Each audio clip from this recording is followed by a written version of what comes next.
في سبيل الله أجمعين وثم إلى أرواح أولياء الصالحين وخصوصا إلى روح الإمام الشيخ نووي البنتني وثم إلى روح المصنف وأصولهم وثم إلى روح الإمام ثم إلى روح الشيخ سالم بن سمر الحضرمي وأصولهم وفروعهم وجميع مشايخنا وصل إلى روح مربي أرواحنا أبي الحسن بن أحمد بهار الحبيب قاسم بن مصطفى وسيد محمد بن علوي المالكي وسيد بن علوي المالكي وجميع مشايخنا الحفظ النقطة السكار وجميع أجدادنا وجداتنا وآبائنا وأمهاتنا ومشايخنا أن الله يتغشاهم بالرحمة والمغفرة والجنة برحمته أن الله يعيد بركاتهم ثم إلى روح الجد علي بن علي السقاف وجد أحمد بن علي السقاف وجد أبو بكر بن أحمد السقاف وجدتي شفاء بنت أبو بكر السقاف وأمتي رقية بنت أحمد السقاف وثم إلى روح الجد أحمد بن عبد القادر البرك والحباب على بنت حسين بن أبو بكر ثم إلى الوالد محمد بن أحمد برك ومسلمة صالحة أمة عائشة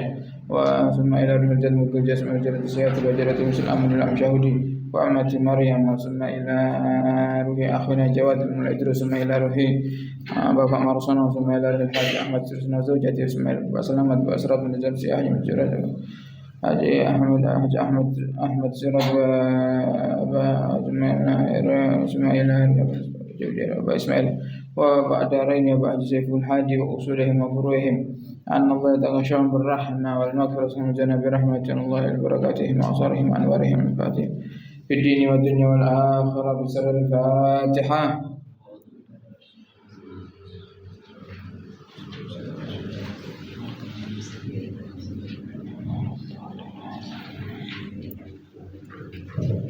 Bismillahirrahmanirrahim. Assalamualaikum warahmatullahi wabarakatuh.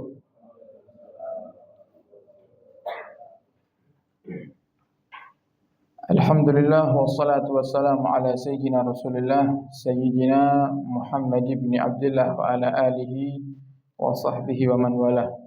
Subhanaka la ilma lana illa ma 'allamtana innaka antal alimul hakim. Rabbi shrah li sadri wa yassir li amri wahlul 'uqdatam min lisani yafqahu qawli bijahin nabi wa sahbi wal ali. Dusturukum ya ahlad darak, dusturukum ya ahlan naubah, dusturukum ya ahlal hilli wal aqad, amma ba'd. Kita sampai di bab faslun al-ma'u qalilun wa katsirun. Terus nggih. Coba dibaca dulu Mas Akbar. Faslun al-ma'u qalilun wa katsir. Al-qalilu ma dunal kullatain wa kathiru kullatain fa'atar. Al-qalilu yatakhassasu bi wuqu'in najasati fihi wa in lam yataghayyar. Wal ma'ul kathiru la yatanajjasu illa idza taghayyara ta'muhu aw launuhu aw rihuhu.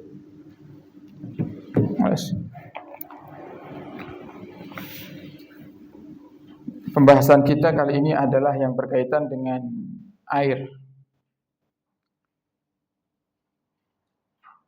Termasuk daripada sarana untuk bersuci, salah satunya adalah air. Selain air ada debu untuk bertayamum. Nah, kita bahas kali ini yang berkaitan dengan air. Apa itu air? Yang disebut air di dalam ilmu fikih adalah ma nazala minas sama au naba'a minal ard ala ayyi sifatin kana. Air itu adalah sesuatu yang turun dari langit atau bersumber dari bumi dengan sifat apapun.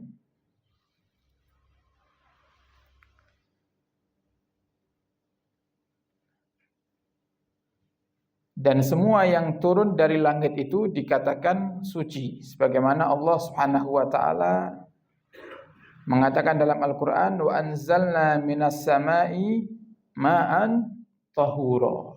Dan aku turunkan dari langit itu air yang suci dan mensucikan. Air yang suci dan mensucikan. Nah, sehingga semua air yang turun dari langit itu boleh untuk kita gunakan bersuci, baik untuk berwudu atau mandi besar. Walaupun air yang turun warnanya seperti kopi. Okay. Jadi kalau seandainya di ngantru hujan kopi hangat misalnya, okay. Jenengan kepingin wudu dengan air hujan kopi tadi boleh enggak? Boleh. Loh, berarti wudu dengan kopi boleh enggak? Enggak bisa seperti itu. Ya, kita menghukuminya. Kenapa dihukumi boleh? Karena sudah ditentukan dan dipastikan oleh Allah bahwasanya wa anzalna minas sama'i ma'an tahura, dan aku telah menurunkan dari langit itu air yang suci dan mensucikan. Sehingga seandainya kalau Allah turunkan air dengan warna apapun, dengan bau seperti apapun, kalau turun dari langit maka suci mensucikan. Nah, ini mudahnya seperti itu memahami. Nah, sehingga nggak usah bingung kalau seandainya saya mau wudu pakai air hujan, tapi air hujannya keruh. Air hujannya kalau ditaruh di wadah itu nggak jernih. Kalau dia turun dari langit, maka suci mensucikan. Kemudian di dalam kitab Safinatun Najah yang kita kaji bersama dan kita pelajari bersama di malam hari ini, disebutkan al-ma'u, air itu terbagi menjadi dua. Dan ini mungkin kita perjelas lagi, terbagi menjadi dua itu dari segi jika kedatangan najis. Terbaginya menjadi dua, yaitu sedikit dan banyak. Ada air sedikit, ada air banyak. Maksudnya gimana? Kenapa kok dibagi ada air sedikit, ada air banyak? Karena air sedikit dengan air yang banyak ini, jika kedatangan najis, nanti hukumnya berbeda. Jika kedatangan najis hukumnya berbeda. Nah, kita bahas di sini. Kita terjemahkan dulu apa yang ada di kitab. Al-ma'u. Air itu adalah qalilun, ada yang sedikit, wa kasirun, ada yang banyak. Titik di situ ya. Al-qalilu, adapun air yang sedikit, al-qalilu, adapun air yang sedikit, madunal kullataini, yaitu adalah air yang takarannya di bawah 2 kullah. Air sedikit itu takarannya di bawah 2 kullah, kurang daripada 2 kullah. Maka disebut air sedikit. Wal kasiru, adapun air yang banyak, wal kasiru, air yang banyak. Kasir itu artinya banyak. Ya. Karena ini babnya bab air, ya maksudnya air yang banyak. Wal kasiru, sedangkan air yang banyak adalah kullatani fa aksar. Air yang ukurannya 2 kullah dan lebih. 2 kullah seterusnya. Selebihnya daripada 2 kullah. Niku disebut air yang banyak.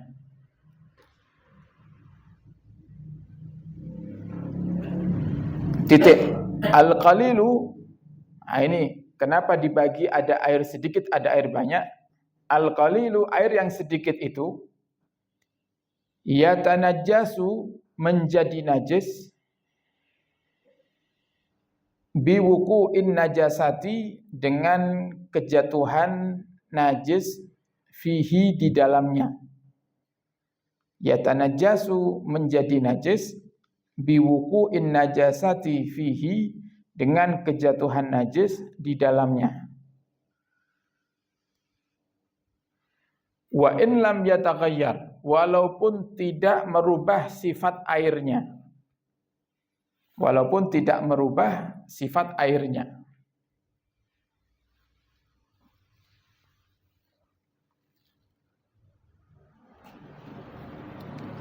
Nah, terus kita lanjutkan dulu terjemahannya sampai di akhir, kemudian nanti kita jelaskan satu persatu. Wal ma'ul katsiru, dan air yang banyak, la yatanajjasu, tidak menjadi najis, illa, kecuali, la yatanajjasu, tidak menjadi najis, illa, kecuali, idza taghayyara ta'muhu, jika berubah rasanya. Jika berubah rasanya.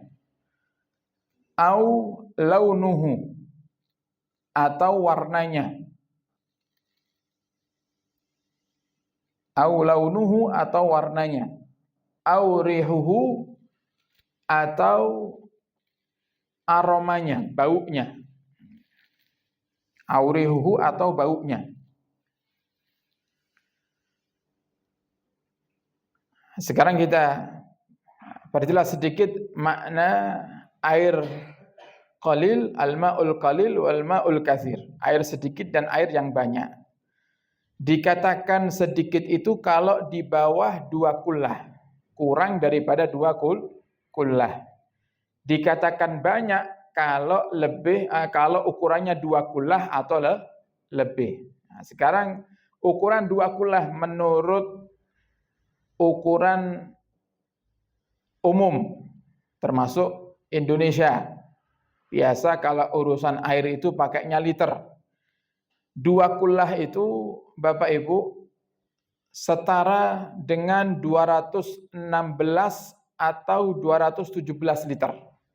Jadi sekitar itu. 216 sampai 217 liter.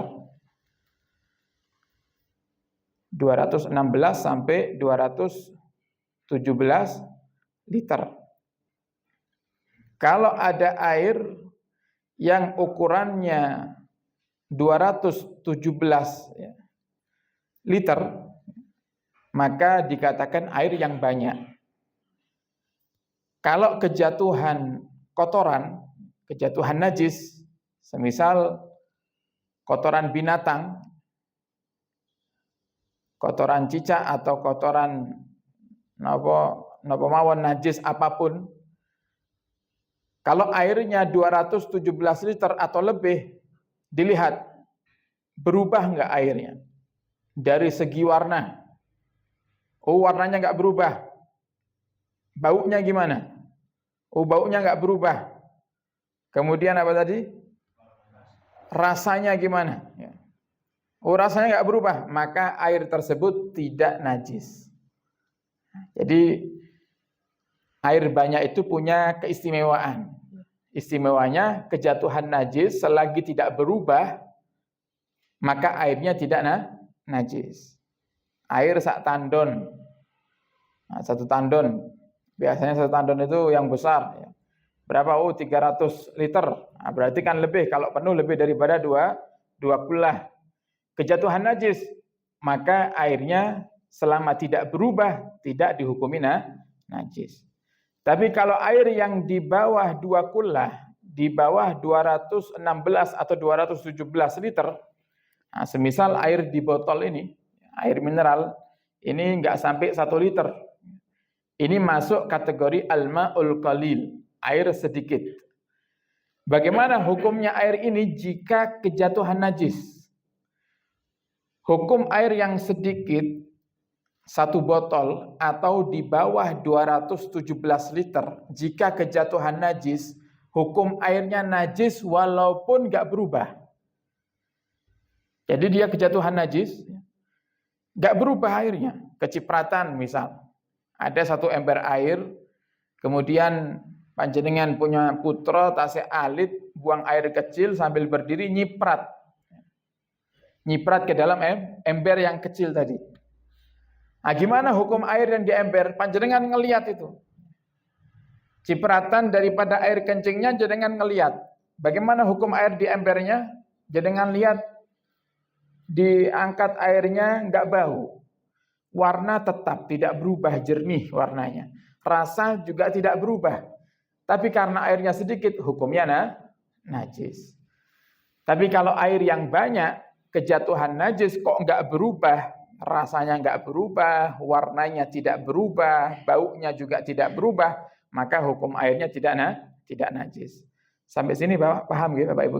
Nah, ini alasan kenapa para ulama membagi air ada yang sedikit, ada yang banyak, supaya bisa ditentukan hukumnya di saat terkena najis. Kalau nggak terkena najis ya sama saja. Air sedikit sama di sini ada air 1 botol, kemudian di kamar mandi ada air 1 bak mandi penuh 300 liter, lebih daripada 2 kula. Apa bedanya? Nggak ada bedanya airnya. Di sini air suci mensucikan, di sana juga air suci mensucikan. Yang dibahas di saat terkena najis. Jadi dalam bab masalah wuqu'un najasati fil ma', jatuhnya najis di dalam air itu terbagi air tersebut menjadi 2, ada air sedikit, ada air banyak. Kemudian para ulama juga membagi air itu, para hadirin, ada yang membaginya menjadi 5, ada yang membagi menjadi 4. Nah, kita supaya nggak repot-repot dibagi jadi 3 saja. Nah, dibagi jadi 3. Nanti karena dibagi 5 itu sebenarnya ya dimasukkan bisa gitu. Dimasukkan, cuman para ulama ingin mendetail, ingin menjelaskan begitu detail sehingga dibagi, ada yang membaginya menjadi 5, ada yang membaginya menjadi 4. Dalam hal untuk digunakan bersuci, dalam hal untuk digunakan bersuci, air itu terbagi menjadi 3. Air itu terbagi menjadi 3. Jadi untuk bersuci, air terbagi menjadi 3. Yang pertama adalah air yang suci mensucikan. Air yang suci mensucikan. Para ulama menyebutnya dengan al-ma'ut tahur. Al-ma'ut tahur, saya tulis ya. Ada spidolnya ada? Di sini?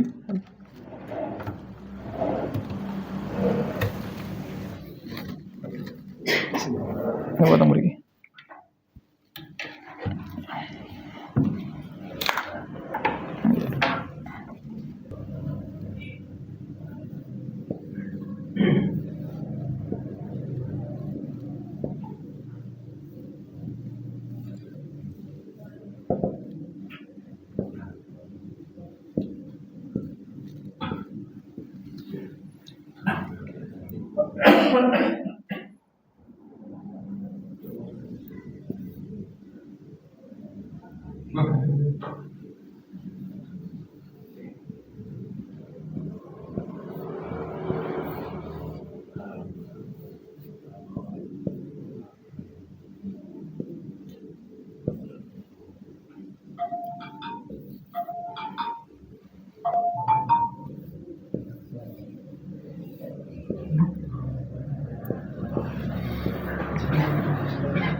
Yang pertama al-ma'ut tahur. Yang pertama al-ma'ut tahur atau al-ma'ul mutlak. At-tahur itu artinya suci mensucikan. Tahur itu artinya suci mensucikan.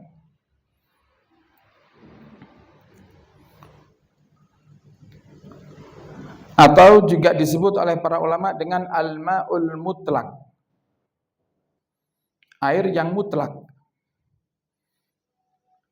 Nah, cuman bahasa ini bahasa kitab. Kalau di bahasa Indonesia kan terkhusus bagi kita yang mungkin masih memulai belajar ilmu fikih, lebih enaknya diterjemahkan air asli. Air apa? Air asli. Jadi enak memahaminya, oh air asli pokoknya. Selama air itu asli air, maka boleh digunakan untuk bersuci.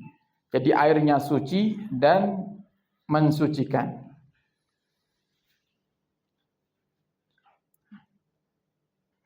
Bagaimana contoh air yang suci mensucikan? Tadi mana zalai minas sama wa mana ba'a minal ard, yang turun dari langit dan muncul dari bumi. Yang turun dari langit pokoknya apapun itu. Air salju, es. Kemudian dilelehkan jadi air, boleh enggak digunakan berwudu? Boleh enggak? Boleh. Kenapa? Karena air asli. Air sungai boleh enggak digunakan berwudu? Boleh, karena air asli. Nah, mungkin nanti kalau kita membahas sungai akan muncul pertanyaan, lek sungai Berantas pripun? Airnya kayak kopi cappuccino, nggih. Boleh enggak digunakan berwudu? Boleh, ya. Boleh. Kenapa? Karena warnanya itu memang aslinya seperti itu. Dalam arti itu terbawa arus, kemudian membawa tanah berubah menjadi warna coklat. Ini masih dikategorikan air yang tahur. Air yang tahur. Nah, cuman para ulama al-mutaakhirin, ulama-ulama yang akhir. Nah, sekarang ini kan banyak dibahas tentang air-air yang dia enggak turun dari langit, juga tidak muncul dari bumi. Air apa itu? Tapi jernih airnya.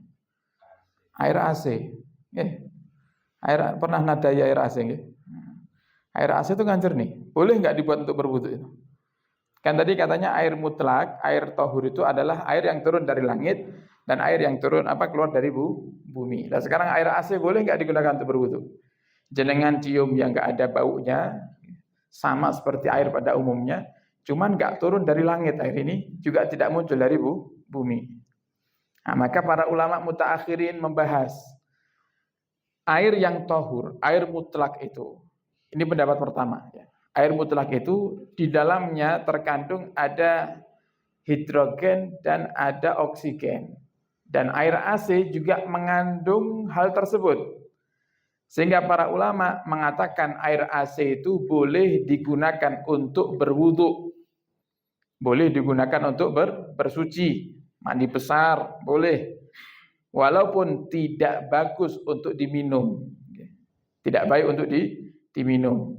Ini menurut sebagian ulama mutaakhirin yang membolehkan. Ada yang tidak membolehkan karena ini bukan air yang dari langit.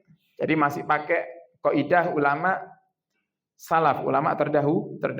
Nah, kalau kita kondisi terdesak, air di rumah habis, kok ternyata jenengan lupa buang air AC, jangan dibuang, pakai aja untuk berwudu karena ada pendapat yang membolehkan. Dan enaknya belajar fikih itu seperti itu. Ya. Ada air yang kedua. Yang kedua namanya al-ma'ut tahir.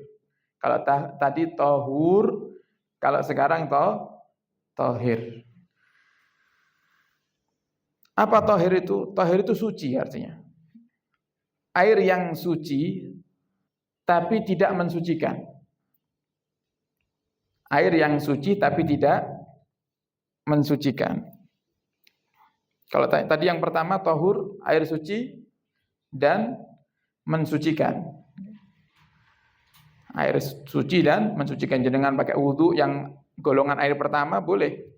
Jenengan pakai mandi besar boleh. Jenengan pakai untuk mencuci yang najis boleh.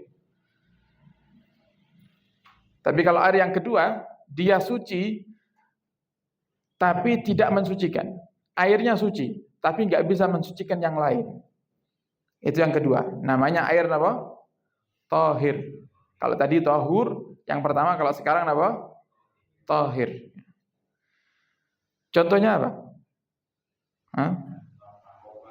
Nah, ini kopi. Niku sing tengah jenengan niku nggih. Kopi teh niku suci mboten tehnya? Kopinya suci mboten? Kalau najis haram jenengan minum. Nggih mboten? Nah, suci tehnya. Kopinya suci, tapi jenengan wudu damel kopi niku saged. Saged mboten? Enggak bisa. Kecuali tadi ya, hujan kopi. Nggih. Kopinya bukan dibuat oleh tangan manusia. Sanes Pak Haji Ahmad Mursodo ingkang damel, sing damel kok Gusti Allah, nggih. Langsung turun dari langit, jenengan langsung wudu dari air hujan yang berbentuk seperti air kopi itu boleh. Tapi kalau air kopi yang dibuat tangan manusia ini itu al-ma'ut tahur, maksudnya air yang suci tapi tidak mensucikan. Ini di dalam mazhab Syafi'i. Di dalam mazhab Syafi'i. Kalau kita belajar mazhab lain, kadang ada pendapat mazhab lain itu unik. Contohnya di dalam mazhab Hanafi, sebagian ulama mazhab Hanafi itu membolehkan kita wudu pakai jus boleh. Jangan kok kepengen wudu nambal jus napa? Jus apukat katanya nggih. Ben sekalian angsal wudu, pahala wudu nggih angsal napa kulit sing apik mangke nggih. Untuk masker misalnya ngoten. Ini dalam mazhab lain, ulama Hanafi ya, sebagian ada yang mengatakan boleh, tapi kita belajar mazhab Syafi'i. Yang kita pelajari mazhab Syafi'i. Dan bahkan di dalam masalah air yang keluar dari bumi, sumber, tadi dikatakan air mutlak itu apa yang keluar dari bumi. Nah sekarang kalau dipikir-pikir, bensin ya keluar dari bumi, gitu kan? Bensin dari mana bensin? Dari bumi. Nah, makanya dibahas sama para ulama, boleh enggak wudu pakai bensin? Nah, itu ada dua ulama pendapat. Yang pertama mengatakan boleh karena keluar dari bumi. Gitu. Ada yang mengatakan enggak boleh karena itu sudah tidak lagi disebut air yang suci mensucikan. Kok kepentok kok enggak ada air, ngoten kok bensin. Lek purun tadi, nggih. Lek purun nggih monggo nggih. Ada pendapat ulama yang mengatakan karena itu keluar asal yang asli ya, belum terolah nggih. Masih belum terolah dengan berbagai macam campuran dan lain-lain. Nah, ini masih masuk kategori air yang keluar dari bumi. Jadi air yang kedua ini al-ma'ut tahir, air yang suci tapi tidak bisa mensucikan. Kemudian yang ketiga,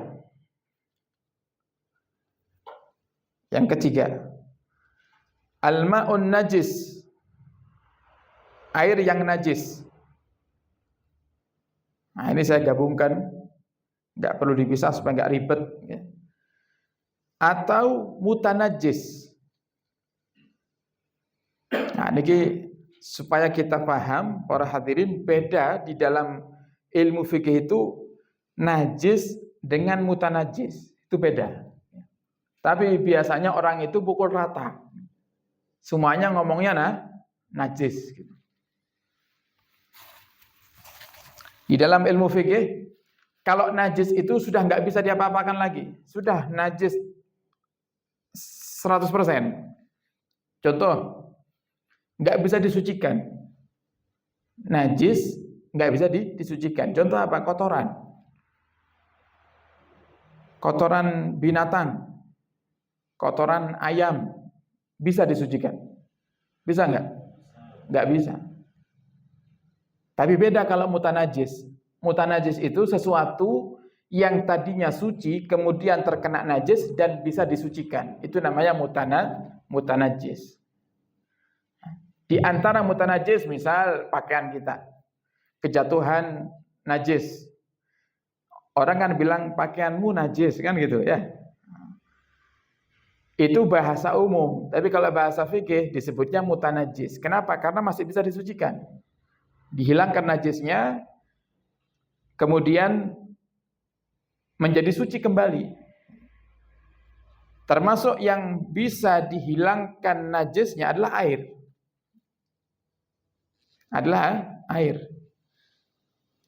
Saya punya air di bak mandi atau di kolam, kejatuhan najis. Anggaplah airnya banyak. Airnya lebih daripada 2 kula. 1 kolam renang. Kejatuhan najis bangkai tikus atau kucing. Sampai akhirnya berubah. Tadi kaidahnya air banyak itu kalau kejatuhan najis selama tidak berubah hukumnya tidak najis. Tapi ini berubah airnya. Berarti kan 1 kolam dihukumi najis. Kenapa? Karena ada bangkai di situ. Kemudian bangkainya cuma merubah salah satu daripada 3 hal tadi. Anggaplah merubah baunya.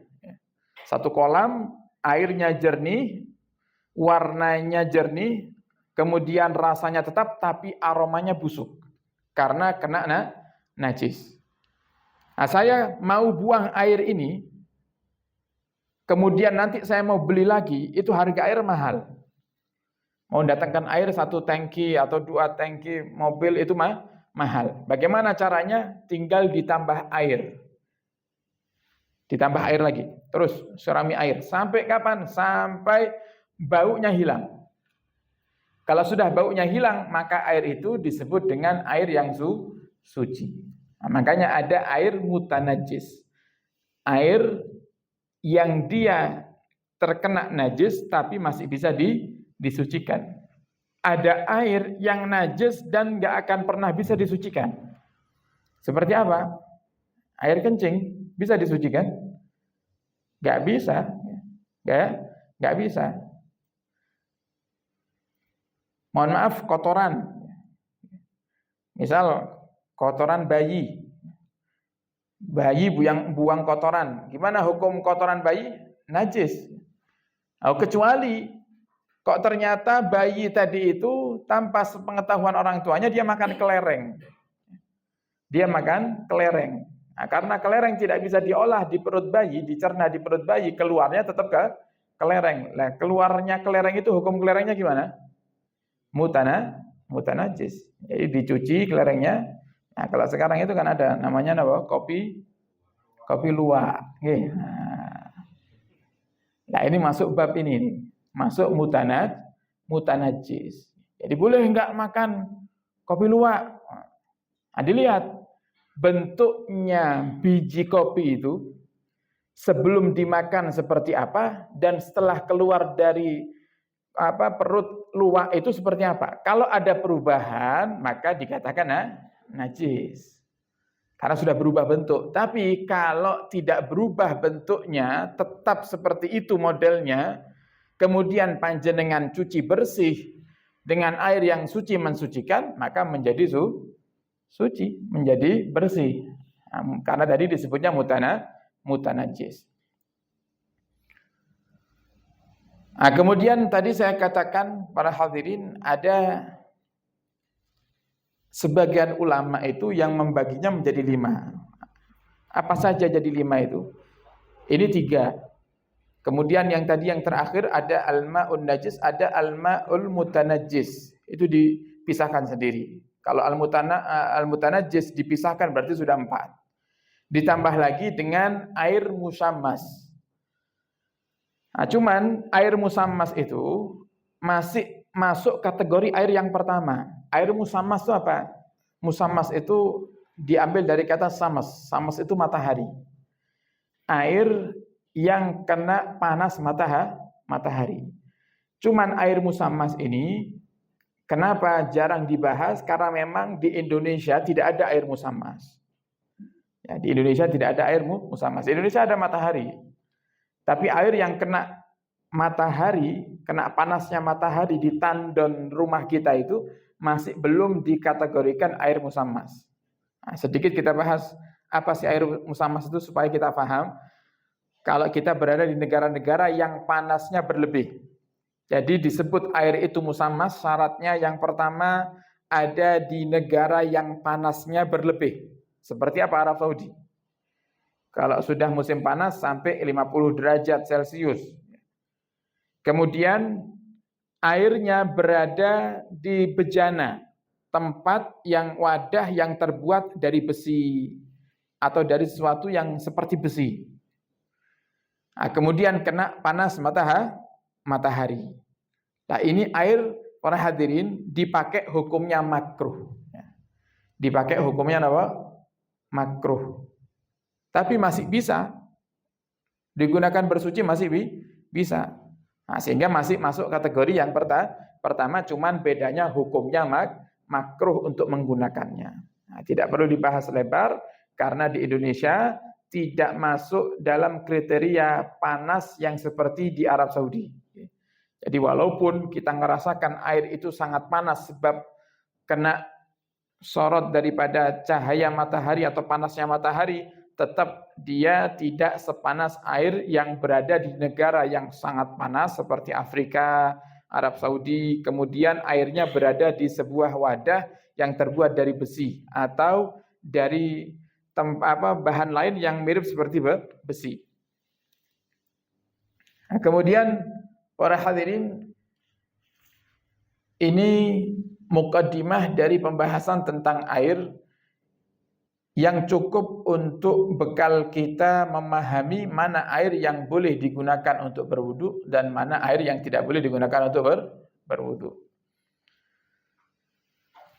Kita paham 3 rumus ini, insya Allah semuanya bisa kita tentukan hukumnya. Boleh nggak dipakai untuk wudu? Contoh, masuk kategori yang kedua, al-ma'ut tahir. Tadi di antara contoh al-ma'ut tahir itu adalah kopi atau air-air yang biasa kita konsumsi dan dia suci, dikatakan air tahir. Ada yang enggak dikonsumsi, tapi para hadirin dia masuk kategori air tahir tapi juga tidak bisa mensucikan. Dan ini hampir tiap hari kita selalu mendapati air ini, yaitu air mustakmal. Air apa? Air mustakmal. Mustakmal diambil dari kata istakmala yastakmilu istikmalan, yang artinya memakai, menggunakan. Mustakmal air yang digunakan. Berarti air yang sudah digunakan. Digunakan untuk apa? Untuk membasuh anggota tubuh ketika kita berwudu atau mandi besar, membasuh bagian yang wajib. Membasuh daripada yang wajib. Kalau kita wudu, Bapak Ibu, basuhan kita biasa seringnya kalau wudu basuh wajah 3 kali. Nggih. Yang wajib yang keberapa? 1, 2 atau 3? Yang ke-1, yang pertama. Jadi air yang sudah terpisah dari wajah kita, dari basuhan wajib yang pertama itu dikatakan air mustakmal. Nah, bagaimana hukum air mustakmal itu? Suci. Tapi tidak bisa digunakan untuk bersuci. Berarti suci tapi tidak mensucikan. Jadi masuknya al-ma'ut tahir. Air yang suci tapi tidak mensucikan. Jadi seandainya orang mau minum seperti para sahabat, ketika Nabi Muhammad berwudu, para sahabat sudah mengantri di sekitar Nabi untuk menangkap daripada setiap air yang jatuh dari anggota tubuh Nabi. Ditadai lah, terus orang tolong agung nih, pun diwadai, sudah siap-siap sahabat di bawahnya untuk menadai daripada air wuduknya Nabi. Itu kan air mustakmal. Sama sahabat diminum, boleh nggak diminum itu? Boleh, karena apa? Air suci. Sama seperti kita yang minum kopi. Kita boleh nggak minum kopi? Boleh. Kenapa? Suci. Tapi kalau untuk digunakan bersuci nggak bisa, karena mustakmal. Ini contoh saja. Ini contoh. Ini contoh. Nah, jadi para hadirin, air mustakmal itu air yang sudah terpisah daripada anggota wudu atau anggota badan ketika mandi besar di basuhan yang wajib. Nah, sehingga biasanya muncul pertanyaan, bagaimana kalau air itu misal menetes di bak atau ember yang kita gunakan untuk berwudu. Atau bagaimana jika kita mau berwudu di ember yang kecil tapi kita tidak punya gayung. Nah, maka di sini kan juga menjadi sebab air itu mustakmal. Ini gambaran Bapak Ibu ya. Misal ada ember di sini, saya wudu, nggak ada gayungnya. Otomatis kan saya pakai tangan. Oke, saya pakai tangan. Ketika pertama kali saya mengambil air, berarti untuk membasuh bagian wudu yang pertama. Apa itu? Pertama kali wudu, membasuh wajah. Saya ngambil air untuk membasuh wajah ini masih aman. Karena apa? Karena di saat itu saya niatnya ngambil air ini bukan untuk membasuh tangan, tapi untuk basuh wajah. Begitu saya basuh wajah saya sempurna, selesai, waktunya saya basuh tangan. Kan ngerti nggih? Waktunya saya basuh tangan. Lah ketika waktu saya basuh tangan, saya masukkan ke ember. Saya masukkan ke ember, ambil air. Ini kan yang bagian telapak tangan ini kan sudah kena air. Sudah kena air, tapi ember airnya sedikit nih di ember nih. Kalau saya lepas tangan saya, berarti satu ember jadi mustakmal. Nah, ini akhirnya dibahas sama para ulama nih. Nah kan repot akhirnya. Kalau kita mau wudhu di air yang kecil, nggak ada gayung, mau nggak mau harus pakai tangan. Akhirnya apa? Akhirnya para ulama membahas. Di situ para ulama mengatakan wajib untuk niatul ikhtiraf. Niat mengambil air dengan tangan. Iktiraf niku niat menjadikan tangan sebagai gayung. Nah, tapi para hadirin, saya lebih condong kepada para ulama yang mengatakan enggak usah niat iktiraf. Kenapa? Karena hal ini jika disampaikan kepada orang awam, kalau kita ini kan memang duduk untuk belajar fikih. Nah, kalau yang di luar sana lagi pengajian, mereka datang bukan untuk belajar fikih. Datang ke pengajian malam Senin, bukan untuk belajar fikih. Kemudian kita wajibkan Bapak Ibu wudu kok damel tangan ngambil airnya niat iktiraf nggih. Akhirnya makin muncul orang yang napa wis kalau lek ngoten kalau ndak usah wudu, wudu kok mumet aku ndak paham-paham. Nah, kenapa awam? Makanya ada ulama itu mengatakan, disebut di dalam kitab, tidak perlu niatul iktiraf. Ada yang mewajibkan niat iktiraf. Wajib niat iktiraf. Supaya apa? Ketika kita mengangkat air, di ember airnya nggak mustakmal. Kata para ulama, nggak perlu sampai dibahas masalah niatul iktiraf. Kenapa? Orang itu kalau memang dia mau mengambil air di ember itu dengan tangannya, pasti di hatinya dia sudah tersirat. Saya akan ngambil air di ember ini dengan tangan. Orang bodoh pun juga seperti itu kata para ulama. Gak perlu sampai nawaitul iqtirafa lillahi ta'ala ribet. Gitu kan? Ribet. Dan sekarang kita setelah membasuh wajah, kemudian kita masukkan tangan ke dalam ember lagi untuk ngambil air, kan? Untuk ngambil air. Karena kita nggak punya ember, nggak punya gayung, ya pakai tangan. Berarti kan secara otomatis kita niat iktiraf itu. Nah, maka para ulama lebih memudahkan, itu sudah dianggap cukup. Sehingga nggak ruwet-ruwet harus nawaitul iktiraf. Repot, karena nggak semuanya. Nanti diterjemahkan dalam bahasa Indonesia, saya niat untuk menggunakan tangan sebagai gayung, tambah ribet malih. Kalau bahasa Arab masih 2 kalimat saja, nawaitul iktiraf, selesai. Dan ini kalau bahasa Indonesia, saya niat untuk menggunakan tangan menjadi gayung.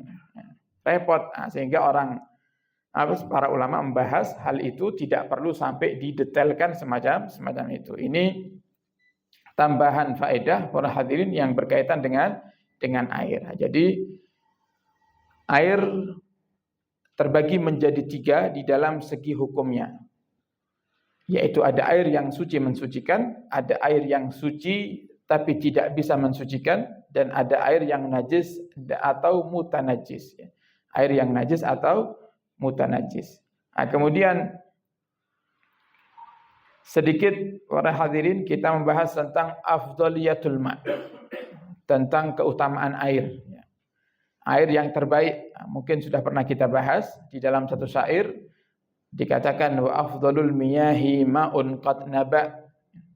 Paling baiknya air nomor satu yang ada dan yang pernah diciptakan oleh Allah itu adalah air yang keluar dari jari jemari Nabi Muhammad. Kemudian yang kedua, wa afdhalul miyahi ma'un qad naba bainal asabi'in nabiyil muttaba yalihi ma'u zamzamin. Yang kedua adalah air Zamzam yang sumbernya berada di bawah, di sekitar daripada Ka'bah, di antara Ka'bah dan Bukit Safa dan Marwah. Jadi sekitar itu. Jadi arahnya lebih ke arah Bukit Safa dan Marwah. Air Zamzam yang ada di Mekah, yang semoga Allah takdirkan kita semuanya bisa ziarah Mekah dan Madinah tiap tahun insyaallah. Amin ya rabbal alamin. Kemudian yalihi ma'u zamzamin fal kausari. Yang ketiga baru telaga Kausar di dalam surga. Telaga Kausar ada di dalam surga, telaganya Nabi Muhammad. Yang Allah katakan dalam Al-Qur'an, "Inna a'tainakal Kausar." Sungguhnya aku telah memberikan kepadamu wahai Muhammad Kausar. Nah, telaga Kausar ada di surga, telaganya Nabi kita Muhammad. Yalihi ma'u zamzamin fal kausari fanila misra. Kemudian yang keempat adalah air sungai Nil. Ya. Yang keempat yang paling afdal daripada air yang pernah diciptakan oleh Allah adalah air sungai Nil. Sungai Nil di mana? Di Mesir. Ya. Sungai Nil di Mesir.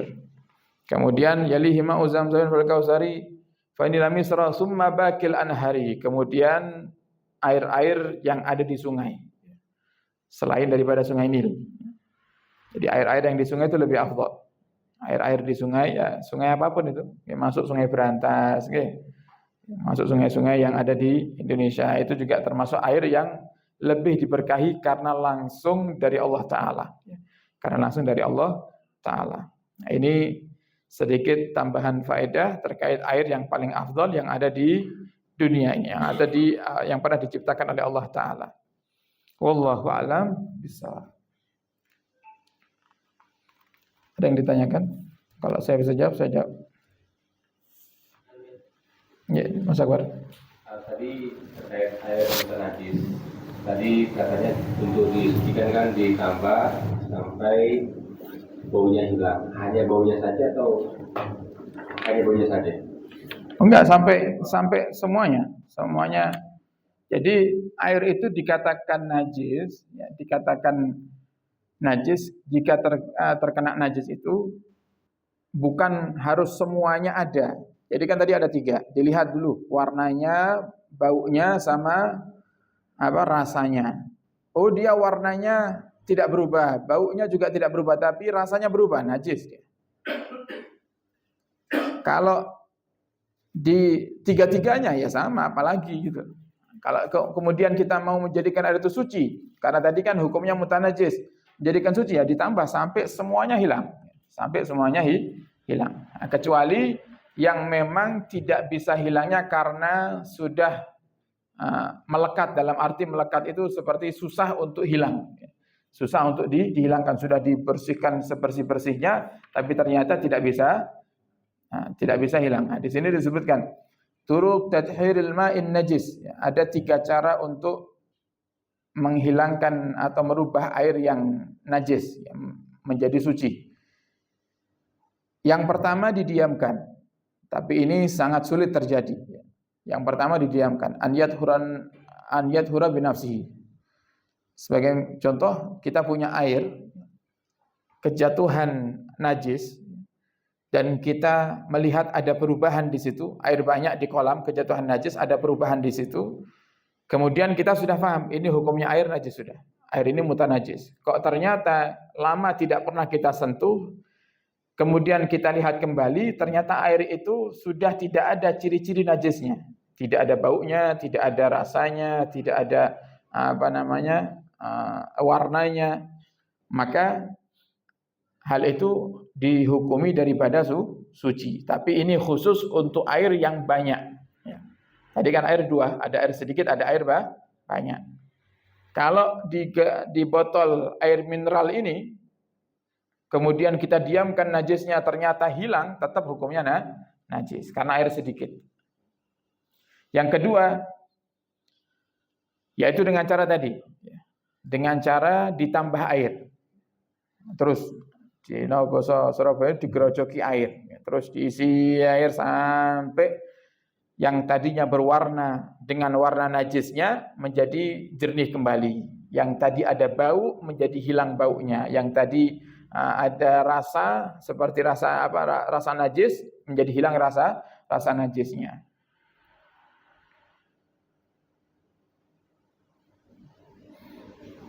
Nah, namanya metode ini disebut dengan al-mukasarah. Namanya memperbanyak, mukasarah, memperbanyak nambah. Nambahnya dengan air yang suci, gitu. Nambah ini dengan air yang najis ya tambah najis, gitu. Nambahnya dengan air yang suci. Kemudian yang ketiga, ini juga memungkinkan cara ini, yaitu dengan mengurangi. Kalau tadi menambah, yang ketiga mengurangi. Dengan syarat setelah dikurangi dan hilang ciri-ciri najisnya, airnya tetap berukuran 2 kulah atau lebih. Paham ya? 1 tandon kena najis atau sekolam lah. Kalau tandon susah bayangkannya. Kolam renang. Di bagian ujung utara itu kena najis. Dan ada perubahan di situ. Ada warna yang berubah di situ. Tapi di bagian yang lain warnanya seperti warna air pada umumnya. Nah, sehingga kita buang yang bagian ujung sana. Najisnya kita buang, air yang berubah warna tadi juga kita buang. Setelah dibuang, air semuanya rata warnanya. Sama seperti air yang jernih. Dan kita lihat, ukuran airnya kurang dari 2 kulah enggak? Oh, kalau ternyata masih banyak, berarti airnya suci dan mensucikan. Paham ya Bapak Ibu? Nah, jadi cara mensucikan air yang terkena najis ada 3. Yang pertama didiamkan, tapi ini sangat butuh waktu yang lama atau mungkin juga bahkan jarang terjadi. Dan yang kedua dengan ditambah dengan air yang suci. Dan yang ketiga adalah dikurangi di bagian yang najisnya dengan syarat setelah dikurangi airnya tetap berjumlah tidak kurang dari 2 kulah atau tidak kurang dari 216 atau 217 liter. Wallahu a'lam bishawab. Yang lainnya? Sudah?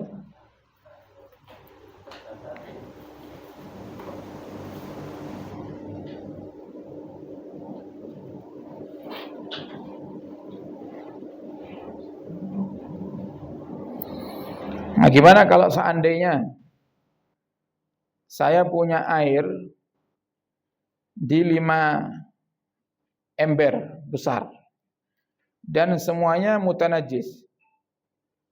Semuanya mutanajis. Jadi saya punya 5 ember besar, semuanya airnya mutanajis. Tapi air ini 1 embernya enggak sampai 2 kulah. Kemudian saya gabungkan di tandon atau kolam, air yang 5 ember tadi, yang mutanajis ini saya gabungkan jadi 1. Setelah saya gabungkan, ciri-ciri najisnya hilang semuanya. Gimana hukum airnya itu?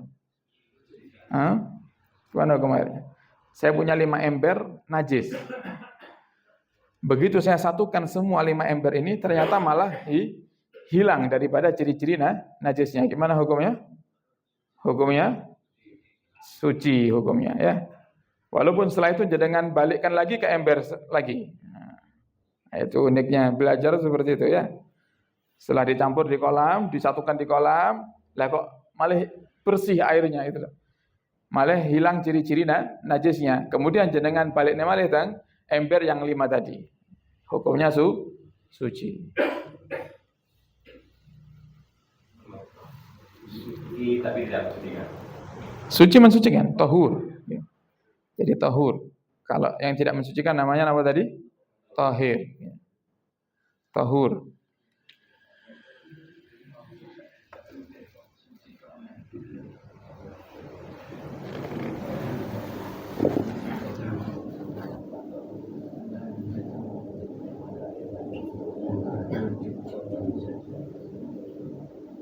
Ada lagi yang mau tanya? Sudah? Kita tutup.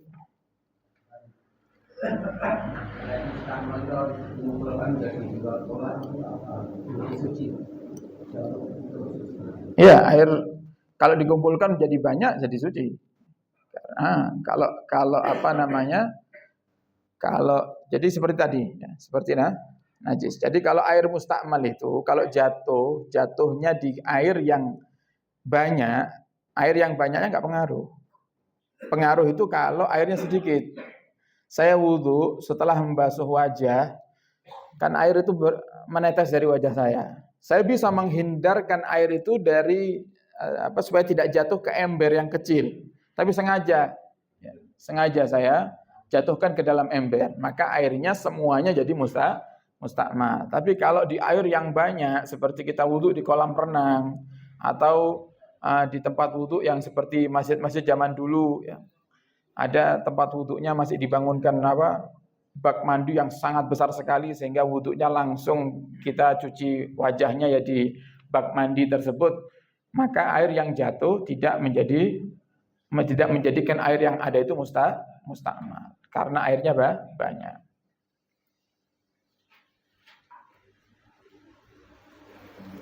Nah, sampun kita tutup dengan doa karena waktunya sudah lebih, ya, sudah 9:30. Semoga apa yang kita pelajari di malam hari ini menjadi ilmu yang bermanfaat untuk kita di dunia hingga nanti di akhirat, dan menjadi sebab Allah catat kita termasuk orang-orang yang pulang dari majelis ini dalam keadaan semua dosa diampuni oleh Allah Ta'ala. Amin ya rabbal alamin. Bismillah, moga dibaca doa penutup majelis. Bismillahirrahmanirrahim. Rabbana anfa'na bima 'allamtana, Rabbi 'allimna alladhi yanfa'una, Rabbi faqqihna wa faqqih ahlana wa qarabatin lana fi dinina ma'a ahlil kutri unsa wa dhakar. Rabbi wafiqna wa wafiqhum lima tardadi qawlan wa fi'lan karama warzuqil kulla halalan daima wa akhilla atqiya ulama nahza bil khairi wa nukfa kulla syar. Rabbana aslih lana kulla su'un wa akirra birridha minkal uyun qabla an ta'tiyana rusulul manun waqdi anna rabbana kulla duyun waghfir istur anta akram man satar wa salatullahi taghshal mustafa man ilal haqqi da'ana wal wafa bikitabin fihi linnasi shifa wa alal alil kiramis surafa wa ala sahbil masabihil ghurar. Allahumma hdina bihudak waj'alna mimman yusari'u fi ridak wa la tuwallina waliyan siwak wa la taj'alna mimman khalafa amraka wa asak wa hasbunallahu wa ni'mal wakil wa la hawla ولا قوة إلا بالله العلي العظيم وصلى الله على سيدنا محمد وعلى آله وصحبه وسلم والحمد لله رب العالمين. يا ربنا اعترفنا بأننا اقترفنا وأننا أصرفنا على لظى أشرفنا فتب علينا توبة تغسل لكل حوبة واستر لنا العورات وآمن الروعات واغفر لوالدينا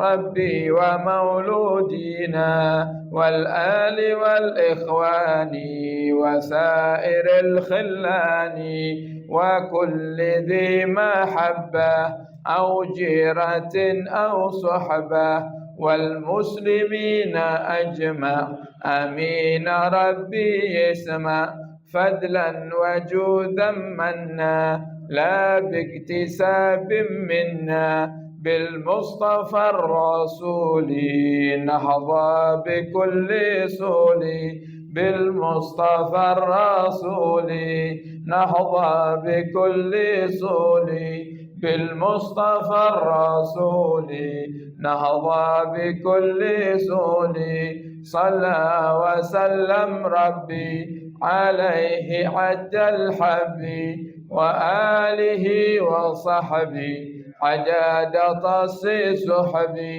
والحمد للإله في البدء والتناهي سبحانك اللهم وبحمدك أشهد أن لا إله إلا أنت نستغفرك ونتوب إليك.